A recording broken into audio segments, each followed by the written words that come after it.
Revue de presse à suivre.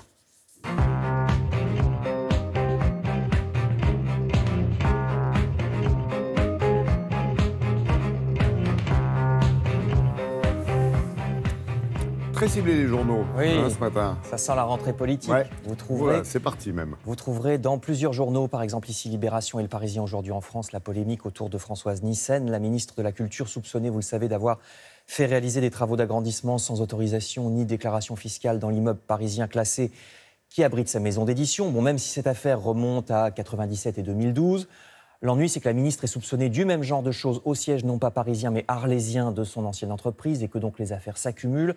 Bon, ça, vous en avez beaucoup entendu parler depuis que le Canard enchaîné l'a révélé mercredi, mais toujours à propos de la majorité, le site web de Libération a déniché une autre perle qui, elle, n'a pas encore fait tellement couler d'encre et qui pourtant est également gênante. Figurez-vous en effet que La République En Marche, qui devait être un parti d'un nouveau genre, avec un fonctionnement très participatif, à l'écoute de ses militants, c'est ce qu'avait promis le président de la République, LREM donc, ne respecte même pas ses propres statuts quant à la consultation de sa base. Contrairement aux autres, le parti n'organise pas de grands raouts militants en cette fin d'été. Ça, il s'en vante, il dit c'est parce qu'on est le nouveau monde.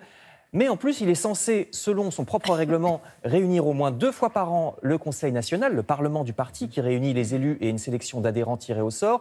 Cette règle n'est pas respectée puisque le dernier date de novembre 2017 pour l'élection de Christophe Castaner à la tête du parti. Et il est peu probable que LREM parvienne à en organiser 2 autres d'ici novembre prochain. Ça va être compliqué. Eh oui, l'article de Libé estime que La République En Marche a peur du débat interne et qu'il essaye, ce parti, à tout prix de l'éviter. Les autres partis politiques, eux, ne sont pas avares de grands rassemblements. Voici la carte dans le Figaro, la carte de ceux qui ont lieu en ce moment. Donc vous voyez qu'il y en a dans toute la France et depuis les grands partis jusqu'aux petits. Mais l'humanité ainsi que l'opinion se demandent à quoi servent les partis politiques. Que faire des partis politiques? Est-ce l'automne des partis politiques? Les partis sont en effet discrédités. L'opinion écrit que leur principal défaut est de beaucoup parler de concepts abstraits, mais pas tellement de la manière de les appliquer concrètement. L'humanité, elle, cherche comment les partis politiques peuvent se renouveler. Le problème des partis, surtout de gauche, dit l'UMA, c'est qu'ils ne sont plus représentatifs de leur électorat. Non seulement les élus viennent rarement d'un milieu populaire, mais pour la plupart, ils ne connaissent même pas des gens d'un milieu populaire. Je cite. Et les nouveaux mouvements comme La République En Marche ne sont pas plus démocratiques parce que les militants n'y ont souvent aucun contrôle sur leurs dirigeants, estime l'article.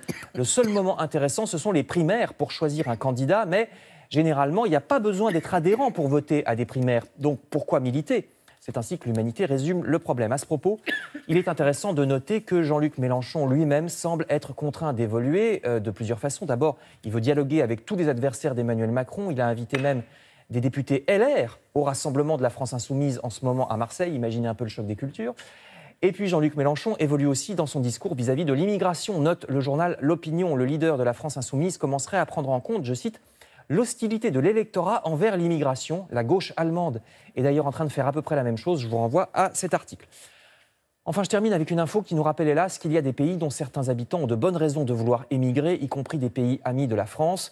Libération nous rappelle qu'en ce moment, en Arabie Saoudite, pas moins de 5 habitants sont menacés de la peine de mort, simplement pour avoir osé réclamer le respect des droits de l'homme. L'une d'elles, une militante pro-démocratie, a été arrêtée pour avoir fait connaître les manifestations anti-gouvernementales dans certaines provinces. Voilà pourquoi un procureur saoudien, aujourd'hui encore, requiert la peine de mort. C'est édifiant et c'est à lire dans Libération. Merci beaucoup, Frédéric.